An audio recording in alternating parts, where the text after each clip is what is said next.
Welcome everyone, this is Kerjims channel. Now we are back to our new episodes of two semi-reality champions and comparison featured by Wild League of the Legends versus the Mobile Legends Bang Bang. But before that, please like and subscribe to my channel and don't forget to click the bell icon so you will be notified to our new next episode video. Let's do this!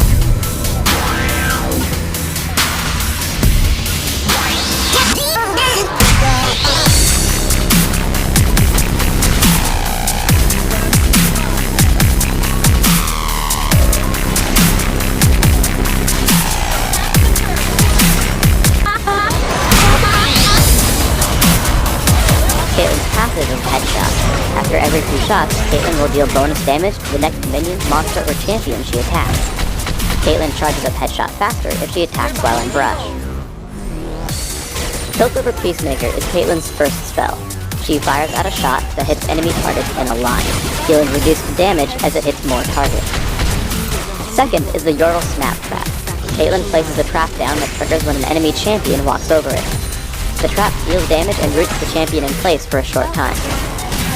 90 caliber net fires out a projectile that damages and slows the first enemy it hits. Caitlyn is also pushed backwards when she fires it. Caitlyn's ultimate is Ace in the Hole.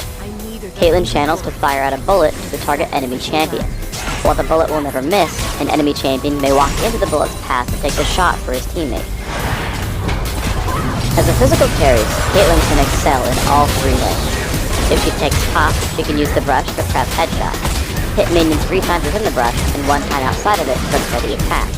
Using headshot to repeatedly harass enemy champions is a great way to gain dominance in lane. If you take middle, you can use the cliffs around the river to escape ganks from your enemies.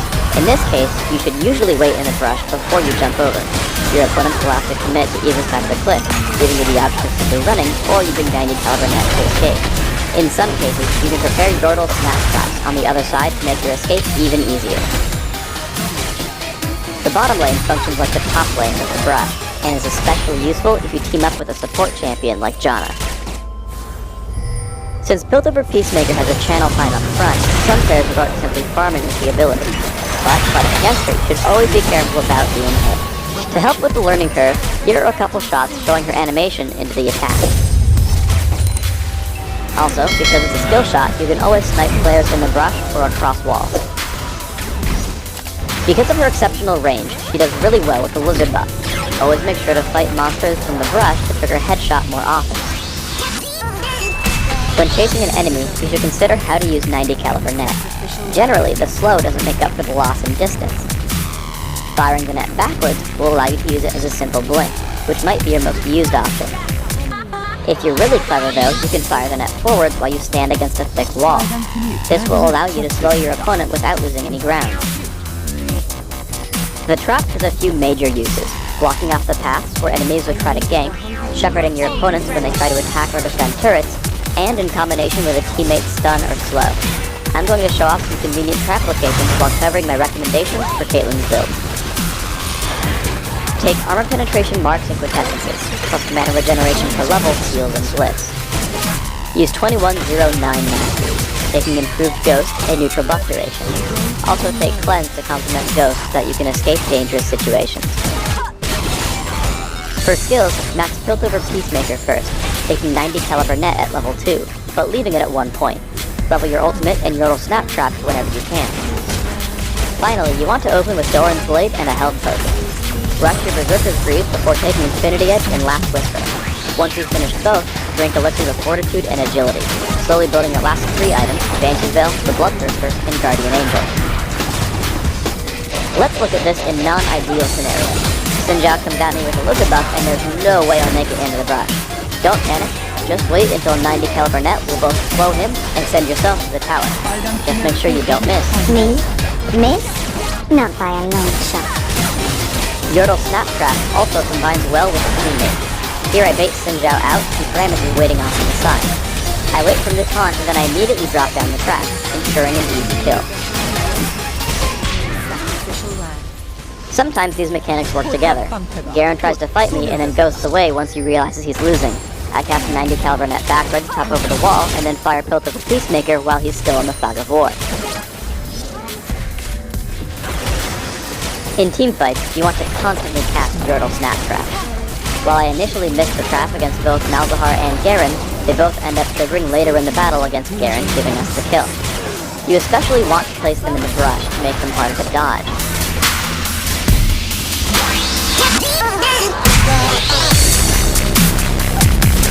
Caitlyn was born to a wealthy and influential family of Hextech artificers in Piltover. She quickly learned to live the high city life, but she always preferred to spend her free time in the wilder lands to the south. Soon she learned both how to talk to wealthy citizens and how to track a deer through muddy forests. She spent most of her time beyond Piltover's gates. She could track flying birds or put a bullet through the eye of a hare 300 yards away, all with the help of her father's Bilgewater repeater musket.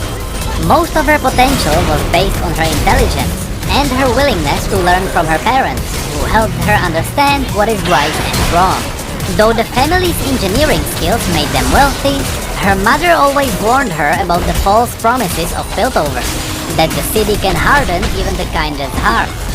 But Caitlyn ignored the warnings, for she knew Piltover as a city of beauty, a place of order she could cherish after each trip into the wild. That all changed during a progress day 5 years later. When Caitlyn returned from one of her long walks in the woodlands, she found her home empty. All the members of their family were dead, but her parents were nowhere to be found. Caitlyn secured her home and immediately set off in search of her mother and father. Hunting in the city was very different from hunting in the wild, but one by one Caitlyn located the men who invaded her home. None of the men knew who hired them, but they all worked through a man using the initial C. The trail eventually led Caitlyn into a secret Hextech laboratory where her mother and father worked against their will. Putting her skills to work once again, Caitlyn saved her parents, and based on her information, the Wardens arrested the clan leader behind the kidnapping. She and her parents returned home, and they began to rebuild their lives, though something in Caitlyn changed. She saw Piltover from a different perspective. She now saw the greed and danger hidden deep inside the city, and she saw she could help. Though she loved her parents, she decided to abandon following their footsteps as an artisan, and instead she looked for a way to earn living in the metropolis. She began as an investigator, utilizing her skills as a hunter while looking for lost people and stolen goods. For her 21st birthday, Caitlyn's parents gave her a Hextech rifle of the highest quality. The weapon had greater accuracy than any rifle she had ever owned. It was modified to switch between a variety of different ammunition types. This gun has never left Caitlyn's side. Her job made her memorize every Piltover street and shortcut, and it taught her how dangerous untested Hextech and rogue Chemtech development is. Over the next few years, she became known as the go-to investigator whenever someone needed any form of help. One special case involving a missing Hextech device and a series of child abductions led Caitlyn to work with an agent of the Piltover Wardens. Together, they worked on the case for weeks before they finally figured it out. Caitlyn and the Warden rescued the children after a battle with a host of augmented sons and a chem researcher driven mad by his own chemicals. As she and the Warden shared a celebratory drink, he offered her job as a sheriff. At first, Caitlyn refused, but eventually she realized that with unlimited resources, she could get closer to uncovering who is this mysterious thief, the last person involved in the attack on her family that remained hidden. Caitlyn now works as an officer within the ranks of Piltover Wardens. She has recently partnered with a new recruit from Dawn, the brash and reckless Vi. How such an unlikely duo got together is speculated both among the other officers and their prisoners. Another one of her stories brings us into the heart of Piltover, where even during the evening the streets were crowded, and even more people were coming in as the clubs and theaters were closing. This didn't help Caitlyn and her partner Mohan as they were in the middle of a case. "Do you see him?" shouted Mohan from behind. If I could see him, I'd already be drawing a bead on him. They were chasing an especially agile man called Devaki. He had robbed 3 workshops and possibly even more which they didn't even know about in the last 5 weeks. Caitlyn and Mohan speculated that there was a bigger deal behind Devaki's work, and they kept watch on House Morichi's workshops. And surely enough, they got robbed too. Just as the street lamps got lit, Caitlyn and the thief Devaki caught a reflection of each other in the glass of a cafe across the street. A second later, Devaki vanished into the crowd. Caitlyn darted through the people, looking for a distinctive silhouette. A young man crossed the street toward her, his cheeks in a smile. "You looking for a man on the run?" he asked. "Fella with a big head?" "Yes," said Caitlyn. "You saw him? Where did he go?" The young man pointed left. "Down that way at a good clip." Further down that way, there was a street full of people buying refreshments and enjoying the company of promenade girls. Mohan finally caught up to Caitlyn, sweating and breathing heavily. Figured he'd try to lose himself in the crowd. He said between gulps of air. Caitlyn took a moment and studied the man who's trying to help them. His clothes were expensive but very old. Mohan turns toward the busy street. "Come on, Caitlyn, let's go or we'll lose him." Caitlyn drops to one knee to look at the street from a different perspective. The cobbles were slick from the evening rain. From this angle, she saw the deep heel marks only a running man would leave behind. And they weren't going left as the man said. They were going the other direction. "How much did Devaki give you to tell us that? If it was less than 1 gold hex, you are swindled." The young man put his hand up. "It was 5 actually," he said, running toward the crowd with a laugh. "What the?" said Mohan as Caitlyn sprinted the opposite direction. She lost valuable seconds, but she knew exactly where Devaki was going now. She soon left Mohan behind as she took every shortcut imaginable. The street became narrower the closer she got to the canyon dividing Piltover. After a dozen twists and turns, she emerged onto a crooked street following the cliff. This place was known as the Drop Street because of the conveyor at the end that ran into late night. There was a group of Zonites gathered around the ticket booth. Many of them were intoxicated, but none of them was the man Caitlyn was looking for. She crouched, resting the barrel of her rifle on one of Clan Medarda's crates. It was surely full of stolen property, but she didn't have time to check it. She looked through the crystalline lenses of her rifle. Moments later, Devaki appeared from behind the corner. He wasn't in a hurry, thinking he got away. He was carrying a heavy case with his metal-clawed hand. According to Vi, he got that augmentation just for the sake of it when he was young. Caitlyn focused her aim on the metal arm and squeezed the trigger. In an instant, Devaki's hand was gone. He cried out and fell back, his head toppling from his head. He looked up in surprise and saw Caitlyn. He turned to run, but Caitlyn was prepared. With her thumb, she pressed a switch and fired again. This time, an electrified net brought Devaki to the ground. She powered down the rifle and slowly walked to him. "How?" said Devaki through the spasms breaking his body. "How did I know where you were headed?" asked Caitlyn. Devaki nodded, the movement jerky and forced.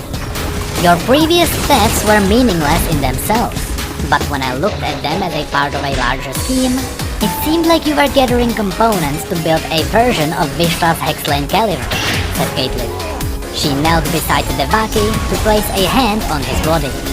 And as we all know, that weapon was outlawed as being too dangerous, wasn't it? No one in Piltover would dare to touch that kind of banned hex. But someone, maybe in Noxus? They'd pay handsomely for that, I imagine. But the only place you could get something like that out of the city is through Zone's less reputable smugglers. This is the only quick route down into Zone that's still running at this time of the night. Once I saw you weren't going to try and hide out in Piltover, all I had to do was to get to the conveyor before you and wait.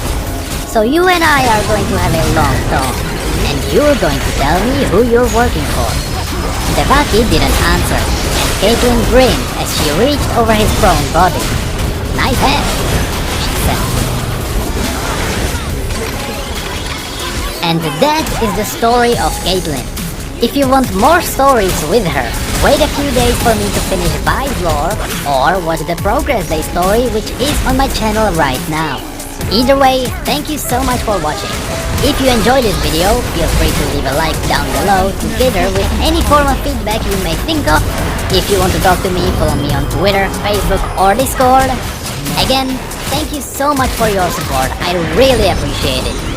And as always, thank you come again.